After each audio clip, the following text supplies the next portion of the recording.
Vamos a hablar de un recorrido muy reciente que se hizo este domingo en 33, llamado No me acuerdo, que de alguna manera lo que hace es recuperar memoria, resignificar también una historia muy dura para 33, para un grupo grande de jóvenes, y por eso, además de recibir a Ceci en este día, estamos recibiendo también a Ana Clara, ¿no? Actriz que ha participado de esta historia que ya vamos a empezar a conocer. Bienvenida, Ceci, en este segundo viernes. Para todos. Buenas tardes, Carola. Bienvenida, Ana Clara. Muchas gracias. Sí, vamos a ir entrando de a poquito en esta historia que yo confieso que no conocía, que fue hermoso poder conocerla a través de un hecho artístico justamente. Nos van a ir acompañando además las canciones que están seleccionadas para este proyecto, y confieso que lo primero que me llamó la atención fue el afiche que realizó la artista visual Irene Montero. Fue lo que más me llamó la atención, y hermoso. Que fue la primera persona con la que coincidí antes de subirme al ómnibus, porque esto se trata de un viaje de Montevideo 33. El domingo pasado, el 12 de abril, partieron 2 ómnibus desde Implosivo Artes Escénicas. En el camino se van alternando imágenes y pensamientos. Vamos a hacer una especie de crónica de lo que fue ese recorrido. Ya unos kilómetros fuera de Montevideo, un grupo de muchachos pesca en una cañada. Más adelante, una familia a la vera de la ruta aprovecha la tarde de sol. Salpican el pasto hongos de grandes proporciones, esos que se llaman esponjas. Capaz que Sequeira te tiró algún pique. Sequeira habló de esponjas, sí. Pasamos por Solís de Mataojo y escucho como unas señoras se maravillan con los mismos cacharros que mi madre añora cada vez que pasamos por ahí durante décadas. Llegamos a Minas. Empiezo a registrar frases de las personas que me rodean. Cuando alguien es lindo por dentro, te enamora siempre, dicen. Muchos estragos del picudo rojo y aparecen las sierras. Ñandúes por doquier, pero muchos a lo largo de unos cuantos kilómetros de recorrido rutero. Los altarcitos al estilo del Cauchito Gil argentino, en memoria de alguien que haya quedado anclado a ese pedacito de camino, y los típicos animales de la ganadería uruguaya: vacas, ovejas, un lote de toditas negras, luego gallinas libres entre el verde, escarbando en la búsqueda de bichitos o hierbas que luego sí colorearán sus huevos. Una yegua con su potrillito, lo uno gateado, como el de la canción del Arbanoa Carrero.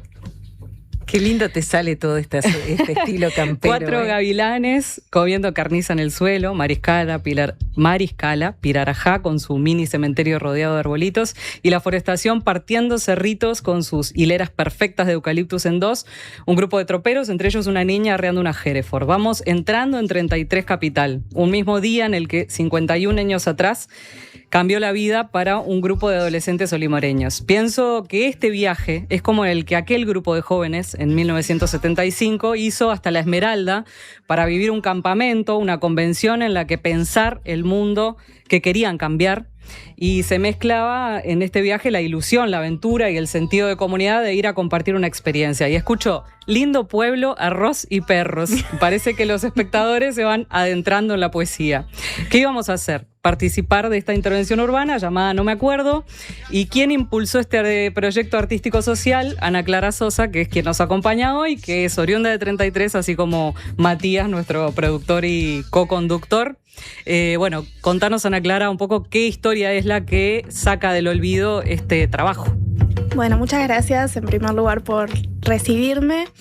La historia que buscábamos contar en esta intervención es la historia de los jóvenes del 75, y en particular de una de sus protagonistas, que es Liliana Pertuis.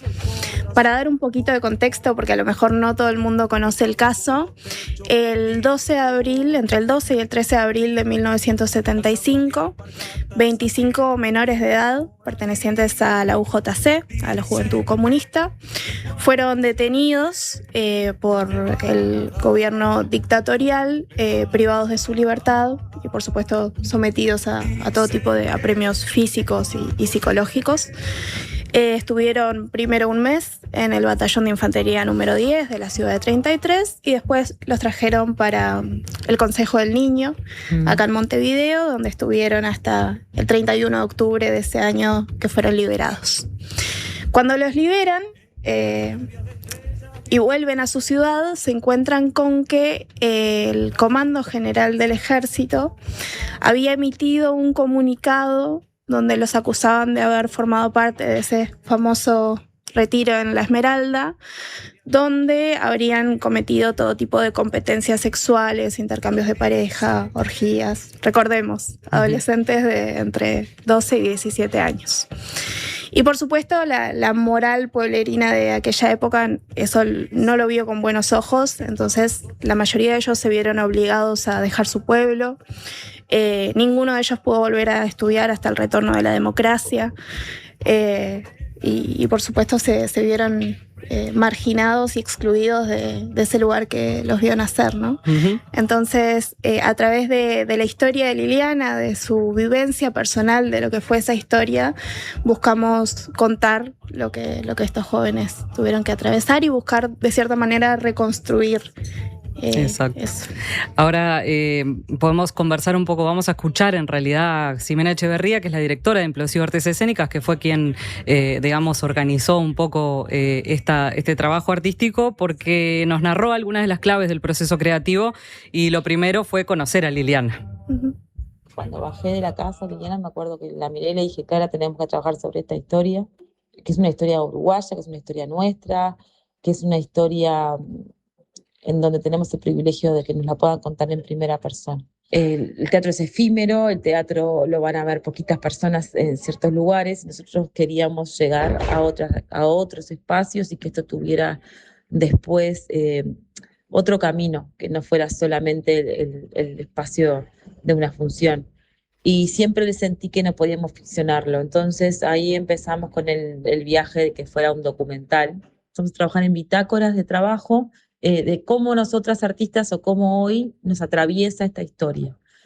Y siento que lo que pasó el domingo es producto de mucho tiempo de trabajo, de mucha responsabilidad también, y de tener un equipo sólido que se involucra, ¿no? Y que ve el arte como transformador. Clara, contanos cómo se estructuró esta intervención, porque tiene varias etapas y va a tener una continuidad, digamos. Así nos decía un poco Ximena recién. Sí, es un proyecto que se desarrolla en 3 etapas. La primera fue obviamente la intervención del 12 de abril en 33. Ya está desarrollándose la segunda etapa, que es este documental que mencionaba Jime. La idea de generar ese documental tiene que ver con esto que ella decía, de que nuestra herramienta artística es efímera. Y este tipo de eventos artísticos e históricos también, ¿por qué no?, tienen que quedar de alguna manera registrados, ¿no? Es importante generar documento con respecto a lo que hacemos. Entonces, actualmente se está como procesando todas esas imágenes que fueron generadas ese día. Y la tercera etapa va a ser una nueva propuesta escénica que se va a desarrollar acá en Montevideo, que no va a ser la misma que sucedió en 33. Lo que pasó ahí ese 12 de abril es único e irrepetible, no va a volver a pasar, sino que lo que vamos a hacer es, de cierta manera, deconstruir ese relato y contar lo que pasó ese 12 de abril del 75 y lo que nos pasó a nosotras, actrices, jóvenes, gurisas sensibles, ese 12 de abril del 2026. Bien, vamos a esperar ese material. Yo por lo pronto les quiero contar cómo viví esta experiencia. Bueno, nos congregaron frente al Monumento de los 33 Orientales, sí, en la Plaza 19 de Abril, que tiene las libertades inscriptas metal sobre piedra de ideas de expresión de religión individual, social, política, económica, de asociación. De ahí partimos en procesión hacia el Liceo número 1, que era donde iba Liliana. En ese entonces, en el transcurso de las 7 cuadras, fuimos cantando canciones. En realidad es el cancionero, que está además, tiene hojas tabaré para cada canción. Divino. Bueno, y entonces para eliminar las diferencias, ¿no? Y que todos conociéramos lo que se iba cantando. Iba pensando cuántas personas habría que fueran mismo de 33, y después me enteré que fueron 75, justo ese número, ¿no? Esa cifra alusiva al año en el que sucedió un poco. Sucedió esto. Mezclados entre todos van apareciendo los jóvenes estudiantes que se empiezan a poner estas túnicas que estuvieron trabajando tan preciosas, bordadas a mano, con frases e imágenes alusivas, y ahora todos somos esa comunidad olimareña que esta vez elige participar y arropar a esas adolescentes. Las alumnas llevan faroles, contrarias a lo que significa alumno, ¿no? Pienso, ellas son las que portan la luz. La coreografía, pasos militares, rayuela, farolera, canción y juego que atrapa y no deja salir. Oigo un diálogo entre dos señores mayores. Qué bueno esto, le dice uno al otro. Y el otro le responde, se rompen los moldes. Claro, porque no eran espectadores, sino eran Estaban ahí participando, ¿no? claro. de esta propuesta. Quienes están con la posibilidad de ver en streaming esta nota, háganlo, porque estamos compartiendo también fotografías para aquellos que de repente tienen esa chance. Claro, porque la ciudad vio esto como con extrañeza, con distancia, ¿no? No sé cómo lo habrán sentido ustedes en el cuerpo, eso, de alguna forma. Bueno, llegamos al cuartel y nos cuentan sobre la tortura, el plantón específicamente, y lo empezamos a sentir en el cuerpo las personas que estábamos presenciando ese hecho, y solo habían sido 15 minutos. Escuchemos un fragmento de la intervención.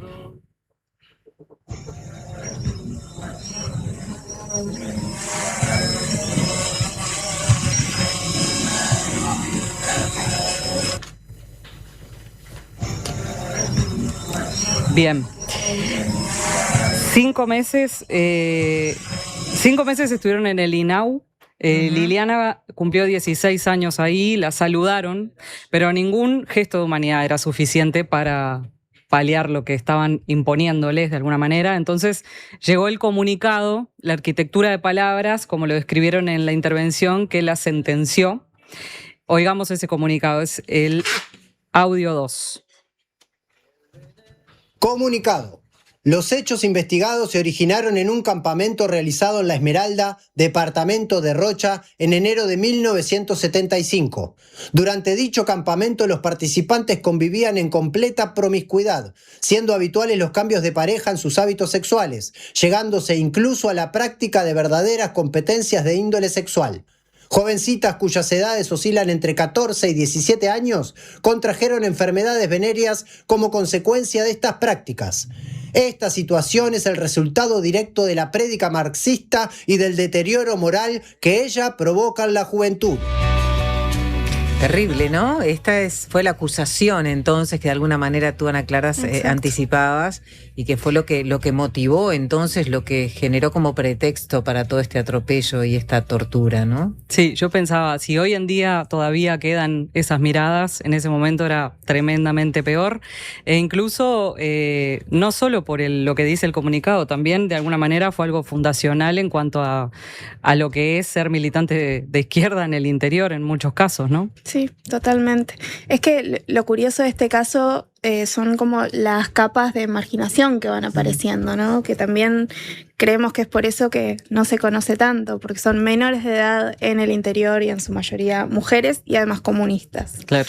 Hay 2 libros que abordan esta historia, por lo menos uno es una novela que se llama Las arañas de Marte, del también olimareño Gustavo Espinosa, y el otro es la investigación sobre los hechos que hizo Mauricio Almada y que tituló Crónica de una infamia, el comunicado más vil de la dictadura. Justamente lo calificó de esa manera, ¿no? Que sí, calza justito. Tremendo. La liberación, bueno, tú lo adelantabas, fue el 31 de octubre y Liliana fue obligada a exiliarse de su ciudad porque el estigma pesaba, pero todo cambia, ¿no?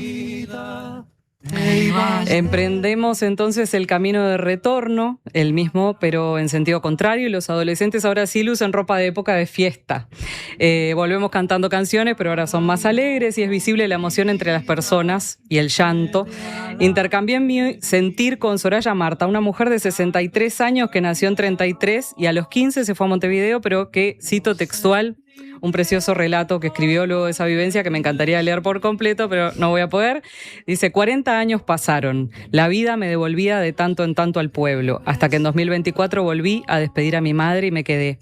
Me fui quedando, como suelo decir, a reconstruir el jardín de la abuela, y ni el pueblo es el mismo, ni yo soy igual. Vamos a escuchar a Soraya. Recrear tantos años después lo que ocurrió en ese abril. Y sí, no sé para la ciudad, pero por lo menos para mí, un acontecimiento sin duda. ese trayecto que hicimos lo hacemos el 20 de mayo, lo hicimos al revés, de ida y vuelta. Bueno, y ahí llegamos al Club Centro Progreso y esta vez sí hubo cumpleaños para Liliana, que elige en ese momento dedicar sus palabras hacia la protección de las infancias y adolescencias. Claro. Vamos a escucharla. Cuando lo toman las nuevas generaciones, cuando la toman este conjunto de mujeres y hombres tan jóvenes, es como, para mí, de verdad, un ciclo completo hecho, y me siento muy reparada en eso, porque la reparación es eso, ¿verdad? Es la calidez, es la dignidad, es el amor con la que se vivía ahí, es el clima que había en esa marcha recorriendo los diferentes puntos de 33, que era como indescriptible, pero además de lo novedoso, es decir, el arte puede transformar las vidas, y que además las nuevas generaciones tomen la construcción de la memoria, tomen su propia, pues su historia, porque es la historia de todos los uruguayos y las uruguayas, y ellas entendieron eso. Para mí es, no hay mayor premio, no hay mayor reconocimiento.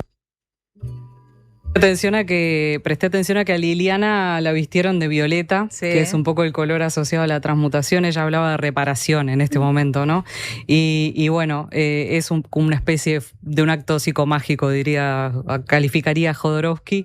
Y bueno, Clara, ¿por qué a vos te surgió esta pulsión, esta necesidad de llevar esta historia a escena, a divulgarla, a traerla al presente? Por algo de lo que comentaba Liliana, ¿no? De que la memoria tiene que ser un ejercicio activo. Estamos en un momento histórico muy particular en donde todos publicamos una historia de Instagram apoyando la causa de turno y sentimos que con eso ya está, ya cumplimos, es suficiente. Y a veces no es suficiente. A veces hay que ponerle el cuerpo a las causas y empezar de a poquito, muy de a poquito, también a apropiárselas en el buen sentido de la palabra, porque en algún momento todas estas figuras que son parte de nuestra historia y que se han cargado la memoria al hombro nos van a dejar, y es nuestra responsabilidad mantener viva su historia y la lucha que trae consigo para que no vuelva a pasar. Bien, gracias, Clara. Bueno, Liliana Hermoso. es tía de Clara, Muy bien. tía lejana, pero tía, y quería transmitirte unas palabras.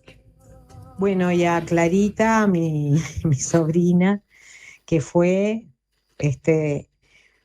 la que convenció a sus compañeros, a sus compañeras de teatro, de que esto había que tomarlo, y de que había además que hacerlo el 12 de abril en la ciudad de 33. Estoy, sí, como orgullosa también, muy orgullosa. Y por supuesto, muy agradecida, de verdad, muy agradecida. Divino, ¿no? Divina, tu tía. Sí, el agradecimiento es a ella por sumarse y por compartir su historia con nosotros. Gracias, Clara, por acompañarnos. Me imagino que todos están todavía decantando lo que vivieron, ¿no? Sí, totalmente. Como les comentaba hace un ratito, a nivel logístico fue una locura, a nivel producción también. Entonces estamos empezando a recuperarnos del cansancio y bajando un poquito a tierra todo lo que vivimos y encarando ya las siguientes partes del proyecto. Y muy bien que lo vamos a tener aquí también en Montevideo, que también hay un documental, que esto también va a seguir generando más memoria, ¿no? Para poder conocer esta historia que ha sido una historia oculta. Así que divino, muchas gracias por estar por aquí, y vamos a musicalizar para poder cerrar contigo, Ceci. Entonces, Dale. Tengo algún recomendado si queremos por eso después. tiramos un par. Pueden robarte el corazón, cagarte a tiros en Morón, pueden lavarte la cabeza por nada. La escuela nunca me enseñó que al mundo lo amo mientras los sueños se desangran por nada. Pero el amor es más fuerte. Pero el amor es más fuerte. Nos quedan poquitos minutos para cerrar aquí en La Colmena. Estamos escuchando El amor es más fuerte, esta canción que dio sentido a Tango Feroz, ¿no? Esa película tan emblemática. Ceci, ¿hay algunas recomendaciones así en un par de minutos para la semana? Yo recomendé en particular, te quiero decir, en el arranque, Sábados de Cultura, Sí, mañana acá en la escuché. Ciudad Vieja. ¿Me escuchaste? Sí. Está bien. Está buenísimo. Eso va a ser, creo que es el segundo sábado de cada mes a partir de Perfecto, ahora. A partir de mañana. Hoy traje algunas para no quedarnos solo en el fin de semana con algunos días. Vamos con el lunes. El lunes 20 va a haber un ciclo Heroínas del Jazz en el Mingus, en Jackson y San Salvador. A las 20 y a las 22 horas va a haber 4 cantantes uruguayas que rinden homenaje a 4 intérpretes del jazz internacional. Qué lindo. El martes queda la última función de Birdland, que está en Estudio Verdi, que eso es algo novedoso porque es un espacio escénico que se inauguró ahora hace poquito, debajo del escenario de la Sala Verdi. Mirá qué Es bueno. muy mágico, es para 30 espectadores nada más. Es el sótano que visitábamos cuando hacíamos la ¿Atentado? atentado. Es una puerta más profunda, digamos. Ah, mira. Bueno. Pero sí, va a ser el martes 21 a las 20 horas. Bien. Es la última función, así que está bueno aprovecharla. El miércoles hay una función de Carmen Vidal, Mujer Detective, en el Centro Cultural Terminal Güez a las 7 de la tarde, es con entrada libre previa reserva. Esta película en realidad forma parte del ciclo Montevideo Audiovisual que está realizando la Intendencia, Realizadoras se llama el ciclo en realidad, que va hasta el 10 de mayo. El jueves ABR va a presentar Postal Interna en el Cabildo de Montevideo a las 19 horas, también con entrada gratuita con inscripción previa. Este rapero y compositor uruguayo, Álvaro Silva Pereira, va a presentar este trabajo que va a ser en el formato Silent Concert, esos que son como con auriculares, Sí. en el Domo Silent. El viernes, Habitación Macbeth en Teatro Estela, que viene de Buenos Aires. Me han dicho que es muy buena. Mirá qué bien. Voy a ver si la puedo ir a ver. Es una versión para un actor de Macbeth de Shakespeare que la hace Pompeyo Audibert, quien también se dirige y la interpreta. Sábado, Teatro Infantil Paco y Amarú en el Centro Cultural Artesano a las 5 de la tarde, también con entrada libre. Y el domingo 26 hay una actividad en la Plaza Sereña que se llama Danzas en Diálogo, desde las 5 de la tarde, también con entrada libre, que trabaja un poco con las danzas urbanas y hay como diferentes propuestas para participar.